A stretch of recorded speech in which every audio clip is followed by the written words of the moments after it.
जो कुछ ख्वाजा आसिफ साहब ने, जो वफाकी वजीर हैं, मुस्लिम लीग नून के सीनियर रहनुमा, उन्होंने जो कुछ कहा मुज़ाकरात के हवाले से, एक तरफ मुज़ाकरात की बात आप लोग कर रहे हैं, दूसरी तरफ आप ताने भी दे रहे हैं। इन हालात में क्या हुकूमत को जो बड़े होने का सबूत देना चाहिए था, तो रखी जा सकती है कि हुकूमत भी कामयाबी चाहती है मुज़ाकरात की? ज़रा ये सुनिएगा ख्वाजा आसिफ साहब ने क्या कहा, फिर इस पर मैं आपका तबसरा चाहूँगा। मुज़ाकरात का मुखालिफ नहीं हूँ, लेकिन पिछले 15 दिनों में क्या चीज़ ऐसी आई है कि पीटीआई मुज़ाकरात पे जो है वो राजी हो गई है। और हमारे साथ एस्टेब्लिशमेंट के साथ तो वो हर वक्त राजी थे। 2-2.5 साल में तकरार के साथ कहा गया है कि ये इनकी कोई औकात नहीं है, जिनकी औकात है हम उनसे बात करेंगे। मुझे ये बताएं कि इसके पीछे क्या राज है। पीटीआई वाला बता दे कि उसने किससे वफा की है। अब तो वो कहता है कि शहबाज शरीफ ने मईशत बहाल कर दी। पहला सियासतदान है जो अमेरिका के तरले कर रहा है कि मनु बचाओ। जी आमना शेख साहबा, इन हालात में क्या लगता है कि कोई मुज़ाकरात जो है वो संजीदा होंगे, नतीजा खेज होंगे और सियासतदान ये बात समझ पाएंगे जिसका जिक्र ख्वाजा जो है साद रफीक साहब कर रहे हैं? मलिक साहब देखिए, आपका जो सवाल जिस हद तक मैं समझी हूँ उसके दो पहलू हैं। सबसे पहली बात तो ये है कि आपने मुझसे ये पूछा कि हुकूमत क्या वाकई मुज़ाकरात के बारे में सीरियस है। तो मैं आपको बताऊं कि उसके लिए बड़ा जरूरी है कि हम नजर डाल लें हुकूमत के रवैये पे। आज से 10 महीने पहले से, जिस वक्त पाकिस्तान मुस्लिम लीग नून ने सेंटर में और पंजाब में दोनों जगह हुकूमत संभाली, उस दिन से आज तक वजीर आजम हो या वजीर आला हो, वो हमेशा मुज़ाकरात की ऑफर करते रहे। सिर्फ मुज़ाकरात की नहीं, सिर्फ सियासी डायलॉग की नहीं, पार्लिमानी डायलॉग की भी हम ऑफर करते रहे। बारहा चीफ मिनिस्टर साहिबा ने भी, नदीम कुरैशी साहब यहाँ बैठे हैं और मेरी बात से एग्री करेंगे, चीफ मिनिस्टर साहिबा ने भी बारहा ये कहा कि मैं सिर्फ अपनी पार्टी के लोगों की चीफ मिनिस्टर नहीं हूँ, मैं तमाम सूबे के रहने वालों की और तमाम असेंबली में मौजूद अरकान की चीफ मिनिस्टर हूँ। और मैं चाहती हूँ कि आप लोग भी अपना रोल प्ले करें, आप लोग भी मिल के हमारे साथ काम करें। यही रवैया वजीर आजम पाकिस्तान ने भी जिस दिन से हल्फ उठाया, यही रवैया उन्होंने भी अपनाया। बहुत दफा मुतअद्दिद बार चीफ मिनिस्टर KPK को अपने पास बुलाया, मुज़ाकरात के लिए बुलाया। पाकिस्तान मुस्लिम लीग नून जो है वो अपनी कमेटी भी तश्कील दी गई। एक रात बैरिस्टर गौहर ने रिक्वेस्ट, जब फॉर्मल रिक्वेस्ट दी, अगली सुबह ही मेरा ख्याल है इतनी जल्दी पाकिस्तान में कोई काम कभी नहीं होता होगा जितनी जल्दी मुज़ाकराती कमेटी तश्कील दी गई और उसके बाद उसकी मीटिंग भी कॉल कर ली गई। तो पाकिस्तान मुस्लिम लीग नून और जो इस वक्त फेडरल और प्रोविंशियल गवर्नमेंट्स हैं, उनका कॉन्सेप्ट्स बड़े क्लियर हैं। हमारे लिए वजीर आजम साहब ने भी अभी 4 दिन पहले कहा, हमारे लिए पाकिस्तान कम्स फर्स्ट, और पाकिस्तान है तो हम सब हैं। पाकिस्तान की बेहतरी और पाकिस्तान की सालमियत इस ग्रैंड डायलॉग में ही है। हम नहीं चाहते कि हमारी अपोजिशन जमात हो, भले वो टेररिस्ट एक्टिविटीज में इन्वॉल्व रही हो, भले उन्होंने जो गलत किया वो किया, लेकिन हम फिर भी चाहते हैं कि उनको भी समझाएं, उनको भी राह रास्त पे लाएं और पाकिस्तान की बेहतरी की बात करें। लेकिन अगर खुले दिल से मुज़ाकरात आमना शेख साहब होने हैं, अगर खुले दिल से मुज़ाकरात करने हैं, तो फिर ये ताने देने की जरूरत क्या है कि जी हमारे साथ तो बातचीत नहीं करना चाहते थे, पता नहीं अब क्या हो गया? जी मलिक साहब, मैं उसी बात पे आना चाह रही हूँ। देखिए, आपके सवाल का दूसरा हिस्सा जिसकी तरफ मैं आ रही हूँ वो यही था कि ख्वाजा आसिफ साहब की स्टेटमेंट। ख्वाजा आसिफ साहब हम सबके सीनियर हैं, हमने उनसे बड़ा कुछ सीखा है और मैं ये समझती हूँ कि उन्होंने जो बात की वो कोई ताना नहीं था, वो एक फैक्चुअल स्टेटमेंट थी। उसके अंदर कोई, अगर देखें, अगर कोई अपनी ही कई बात को अपने लिए ताना समझता है तो ये तो फिर बड़ी मज़ाइका खेज किस्म की बात है, क्योंकि ये दोनों स्टेटमेंट्स जो ख्वाजा आसिफ साहब ने सिर्फ महज रिपीट की हैं, ये इमरान खान साहब की अपनी स्टेटमेंट्स है।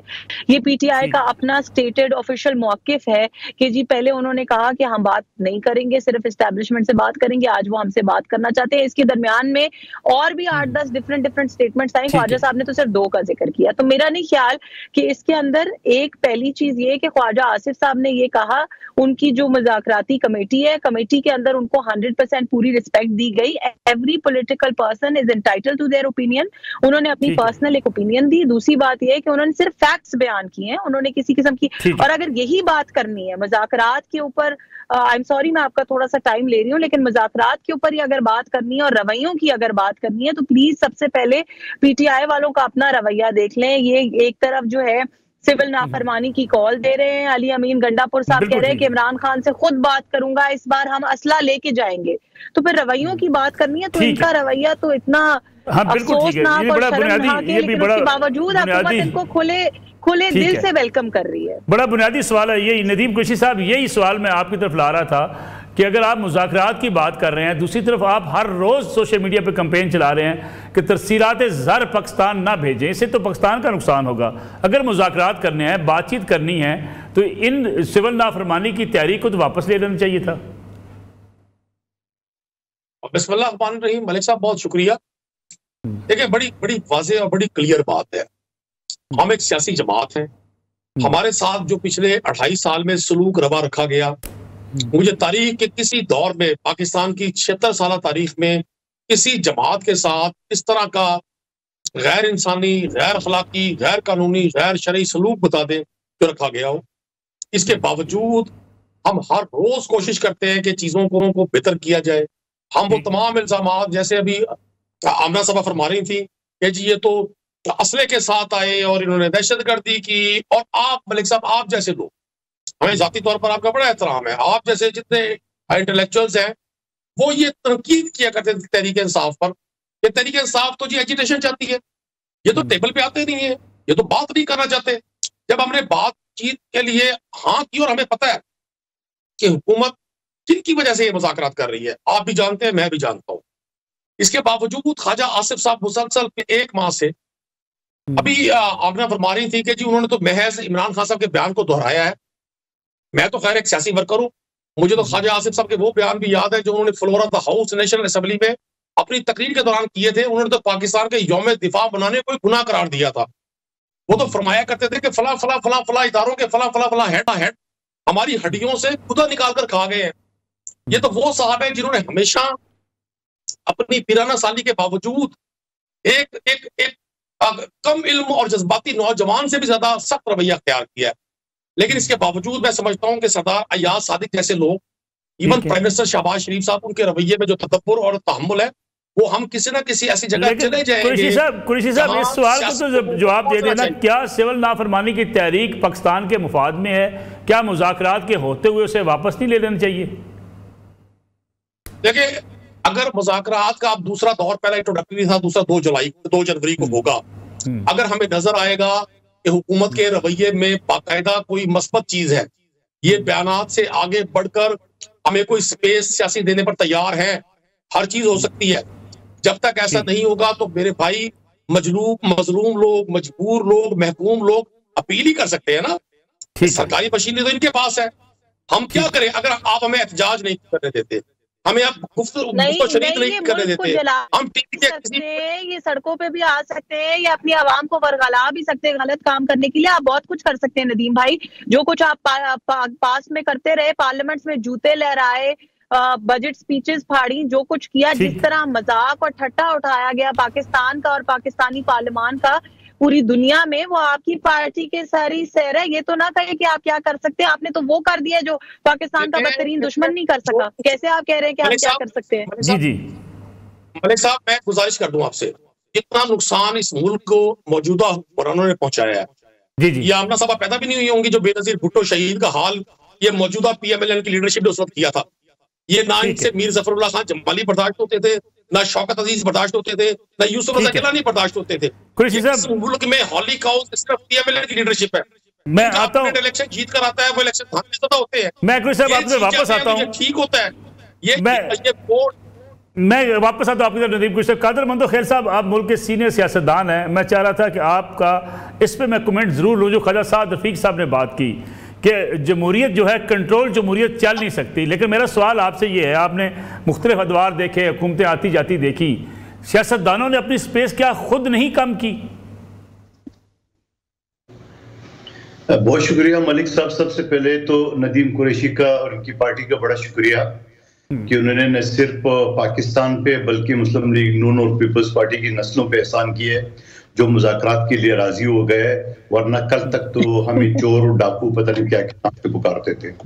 और दूसरी बात ये कि नदीम कुरैशी साहब माशाल्लाह सीनियर पॉलिटिशियन है, वो कह रहे हमें जुल्म हुआ है, वो पाकिस्तान में किसी पे नहीं। क्या उनको शहीद जुल्फकार अली भुट्टो का वो जाली जजों का जाली फांसी का वो याद नहीं है? क्या बीबी शहीद का इन्हीं सुप्रीम कोर्ट ने जमानतें नहीं दिए? क्या 80,000 कोड़े जालों को नहीं लगे? क्या हमारे 600 से ज्यादा कारकुन जो है ना वो दहशतगर्दी के नजर नहीं हुए हैं? तो ये तारीख है और एक एक 4x6 की डब्बे में बंद करके हमारे रहनुमाओं को बंद किए। बड़ी लंबी दास्तान है पीपल्स पार्टी की तारीख का। ये तो नदीम कुरैशी साहब वाले, इनकी रहनुमा जो पिस्ता, किशमिश और वर्जिश की मशीन और टीवी और पता नहीं क्या क्या सहूलतें मौजूद है, तो काश वो थोड़ा सा पुराना फुटेज देख ले जहाँ भुट्टो साहब को एक कोली में बंद करके और बीबी शहीद उनसे मुलाकात के लिए वो सोशल मीडिया पे मौजूद है, वो फुटेज जरा वो देख ले और फिर थोड़ा सा अपने खान साहब की मुलाकातों का और प्रेस कॉन्फ्रेंसों का और ये किशमिश बादाम की सारी चीजों को देख के फिर कर ले। दूसरी बात ये कि ख्वाजा आसिफ साहब जो ना हमेशा उनका जो रवैया है वो कंट्रोवर्शियल है। मुझे ख्वाजा साहब की फौज के खिलाफ असम्बली में वो तकरीर भी याद है और मुझे ख्वाजा साहब की वो 12 बजे जनरल बाजवा को टेलीफोन भी याद है। हम तो सियासी वर्कर हैं, हमारे तो थानेदार तक रसाई नहीं है और वो इलेक्शन वाले रात 12 बजे फोन करते हैं जनरल बाजवा को कि मेरा रिजल्ट और सुबह ख्वाजा साहब जीत जाता है। तो ख्वाजा साहब की बात तो छोड़िए, वो तो मैं नहीं समझता हूँ कितनी बुजुर्गी में भी उसकी सियासत सीखा हो। दूसरी बात ये कि ये जो मुज़ाकरात हो रही है यकीनन ये हल्की फुल्की मौसीकी तो चलती रहेगी और जहां पीटीआई आसमान पे परवाज कर रहे थे आज कम से कम जमीन पे तो उतर आया है और ये सारी चीजों का एक तरफ ये कहता है खान को रिहा कर दो 2 पार्ट एजेंडे में और दूसरी तरफ कहता है कि खान जो है ना वो मुज़ाकरात के जरिए रिहा नहीं करना चाहते हैं। तो मैं कानून की तालिब इल्म से बता दूं, अदालतें मौजूद है, चाहे वो फौजी अदालत हो, चाहे एटीसी हो, चाहे रेगुलर हो, वो हर जगह वकला की रसाई है। क्या आपकी वकील शाम को टॉक शो से फुर्सत है? वो कानून बड़ा वाजिया है एटीसी का कि एक हफ्ते के अंदर फैसला होना चाहिए। खुद जो फौजी अदालतों के खिलाफ जो उन्होंने स्टे सुप्रीम कोर्ट के लिए और पिछले हफ्ते 85 मुकदमात को जो इजाजत दी सुप्रीम कोर्ट में, और फिर इद्दत वाले, ये भी नहीं कि कानूनी पता, इद्दत वाले केस में इनकी वकला ने हाई कोर्ट इस्लामाबाद से जो एक ऑर्डर दिला है कि नीचे अदालत 15 दिन के अंदर फैसला करे। क्या ये जो दहशतगर्दी के एटीसी के मुकदमात है जहां इनकी सैकड़ों लोग इस वक्त जेलों में है, वो तो किसी को नाम भी याद नहीं है, चाहे शाह महमूद कुरैशी हो, चाहे यास्मीन राशिद साहबा हो, चाहे वो गवर्नर चीमा साहब हो, बहुत सारे कारकुन उनको तो सिर्फ एक खान चाहिए क्योंकि शंदाना गुलजार ने या वो अफरीदी साहब ने कहा कि खान है तो पाकिस्तान है। तो ये तो पाकिस्तान को खान समझ रहे हैं, खान पाकिस्तान में नहीं है, जेल में नहीं है, तो पाकिस्तान को तो ये मानने को तैयार नहीं है। तो मैं ये समझ रहा हूँ ये आहिस्ता आहिस्ता थोड़ा सा इनकी परवाज नीचे आती रहेगी और 2 जनवरी के बाद आप देखेंगे मजीद ये परवाज की नीचे जमीन पे जब रनवे पे आ जाएगी तो इंशाल्लाह ये मुज़ाकरात भी कामयाब हो जाएंगे। ठीक हो गया। कादर मंदोखेल साहब, मुझे कमर्शियल ब्रेक लेनी है, ब्रेक से जब वापस आएंगे तो जो कादर मंदोखेल साहब बात कर रहे हैं कि 2 जनवरी के बाद मुज़ाकरात कामयाब होंगे तो कैसे होंगे? पीटीआई जो कुछ मांग रही है क्या हुकूमत देने की पोजीशन में है? इस पर बात करेंगे एक ब्रेक के बाद।